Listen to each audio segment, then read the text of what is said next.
Hi friends, Hurlburt from Christchurch here with another installment of our series on Mr. Rogers and faith. And today I'm going to be talking briefly about Mr. Rogers and Sabbath, or Sabbath in the neighborhood. Sabbath is one of those church words that can be used in different ways. We think of the Sabbath as being the day of rest. On the seventh day, God rested. But also being a day that we intentionally take to participate in that rest. And say that that rest was made not just for God, but by God, for you and for me. And that God, when God rested on the seventh day, in the Genesis story of making the world, that God was actually setting an example for all of us, that we need to honor the Sabbath, take a Sabbath. So taking a Sabbath can mean very different things for different people these days. But some of the things that it has in common are slowing down, taking some time to be quiet and to be reflective, and taking some time to just be present with God, to be present with our families, present to ourselves and our inner thoughts and our feelings. And those are all things that Fred Rogers absolutely taught to children and advocated for in his show and in his life.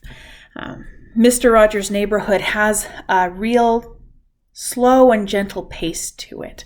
It's something that, people picked up when they would do parodies or make fun of Mr. Rogers' Neighborhood or, do a Saturday Night Live sketch about it, that there's this very slow and deliberate pace he's taking. And that was something that he did intentionally. He saw a lot of the other cartoons where people are running around and reacting and being, always very physical, slapstick comedy, often kind of aggressive or mean in their joking. And he wanted to provide an alternative to that, a calm, safe, quiet space where things were not always about reacting, but about imagining or pondering or being curious. So he set aside some time for kids and for their parents to sit with something kind of gently and slowly. And it's not just something that he brought to children. In one of his commencement addresses that he gave at Dartmouth, he was talking to a whole room full of, 22-year-olds, 20-somethings and their families. And he said, in this big, important speech, he stopped for a full silent minute. And he gave everybody there the gift of one quiet minute to think of all of the people who had brought them through their childhood, through their high school, and had supported them all the way along the way to that moment of graduating from university. Just to take that time to sit and think and remember and be grateful. And when we take the time to sit and think about something, we get out of that space of constantly feeling like we have to react to it. And it gives us some freedom. If we're always thinking, it's urgent, it's right now, I need to look at this, I need to address this interruption, I need to make sure everybody knows my opinion about this thing and post about this, and I have 3 texts that I owe to someone. So it can feel like we don't have the choice to stop. And so when we do stop, we're partly reminding ourselves that we're allowed to, that we can, that the world will go on without us. And we're also reminding ourselves that it's not necessarily our job to always be in control, to always be reacting. One of the great stories that I've come across in looking at Fred Rogers over the last while was an episode where he had a marine biologist on, and she had invented this wonderful tool that was for listening to fish. It was an underwater microphone so that you could listen to the sounds that fish made. And so she brought this very exciting new technology to Mr. Rogers' Neighborhood, and they set it up on his little fish tank, and they waited for the fish to make a noise. And the fish did not cooperate. So maybe we feed the fish and the fish will swim around to get the food and that'll make some noise. And the fish still, they made 0 noise. There was no reaction from these fish whatsoever.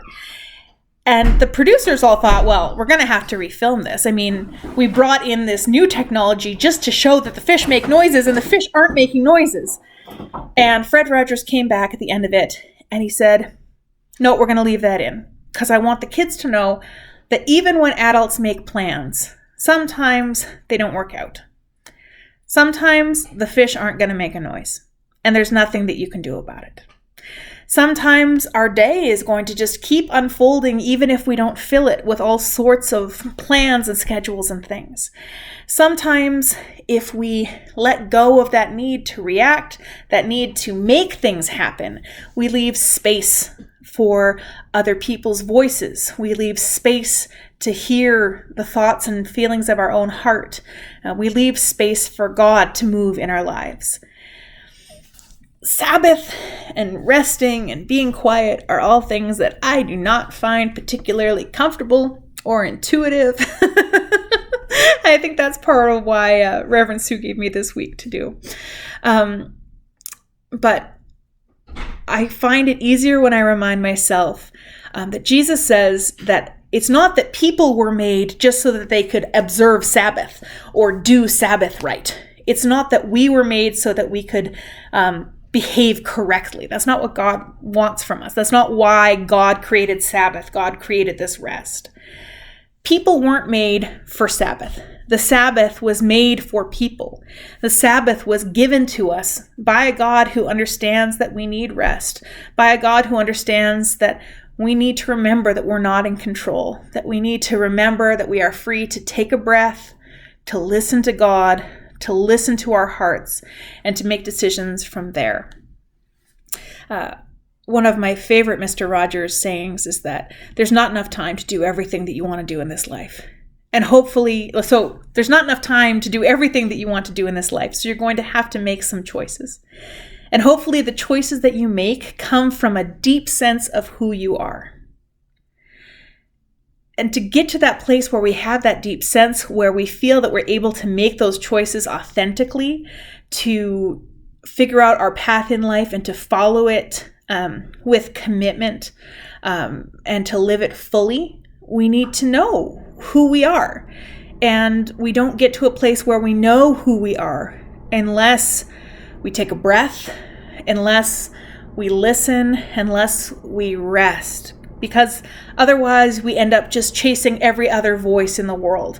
We end up constantly reacting to outside influences and not taking the time to be discerning, to be careful about deciding which of those voices seems true, which of those voices is speaking to our heart, and which of those voices is just, for us in that moment, noise. So because Sabbath is a gift for us, because it was something that was given to us for our good, for our joy, for our healing and our restoration, Sabbath shouldn't be something that we feel like is a should. It shouldn't be something that we feel guilty about doing wrong. Or, that we should beat ourselves up about if we don't do it at all for a little while. We hopefully get back to it because we've been asked to get back to it by a God who we believe knows what's best for us. So Sabbath could look like spending a full day at church and in prayer. Sabbath could look like, come on, Jojo. Sabbath could look like taking some time for our kids. Look, we're ad-libbing. And being a family together and being quiet at home. Sabbath could look like going into nature. If you're somebody who feels like nature is where you are restored and where you see God. For me, I know I see a lot of God in my weaving time. I sat down to weave one day and I said, God, is it okay if this is where we hang out? And I got the biggest yes that I have ever heard back in prayer. So weaving sometimes, but weaving with that free and open and graceful heart is something that feels like Sabbath to me. What do you feel like is restful for you, Cora? Playing pretend, maybe? Does that feel good? Yeah. Yeah, what about when somebody reads you a book? Does that feel nice and calm and relaxing? Yeah, that's a good time. Or having a bath and playing in the water? Splashing in the water? Yeah.